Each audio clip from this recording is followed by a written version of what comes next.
मुगल साम्राज्य के नेतृत्व और उनके ऐतिहासिक फैसलों से आज कुछ बहुत ही दिलचस्प सबक सीखते हैं।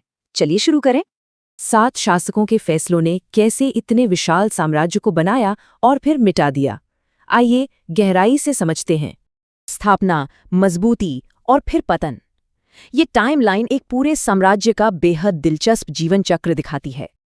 पहला चरण, यह दौर सिखाता है कि लचीलापन और मोर्चे से नेतृत्व करना किसी भी मजबूत संगठन की नींव है।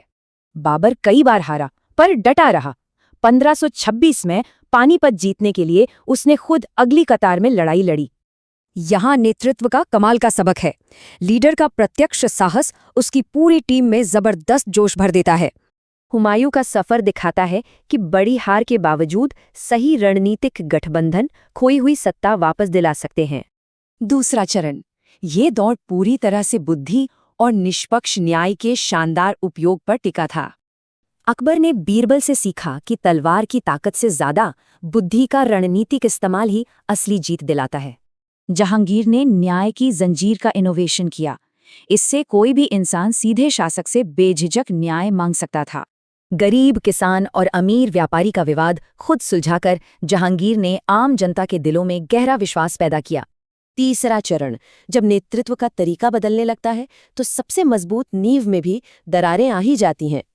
शाहजहां ने ताजमहल जैसी ऐतिहासिक सफलता हासिल की, लेकिन औरंगजेब ने सिर्फ अत्यंत कठोर और हिंसक महत्वाकांक्षा को चुना।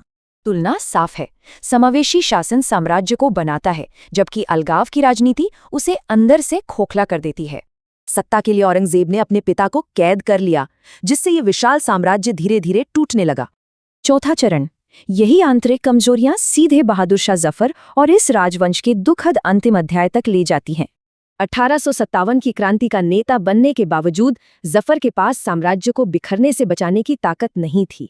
निर्वासित अंतिम शासक की ये दर्द भरी शायरी एक वक्त के बेहद शक्तिशाली संगठन के दुखद अंत को बखूबी दर्शाती है। अंत में एक सवाल, क्या एक स्थायी विरासत तलवार की ताकत से बनती है या रणनीतिक बुद्धि से? जरूर सोचिएगा।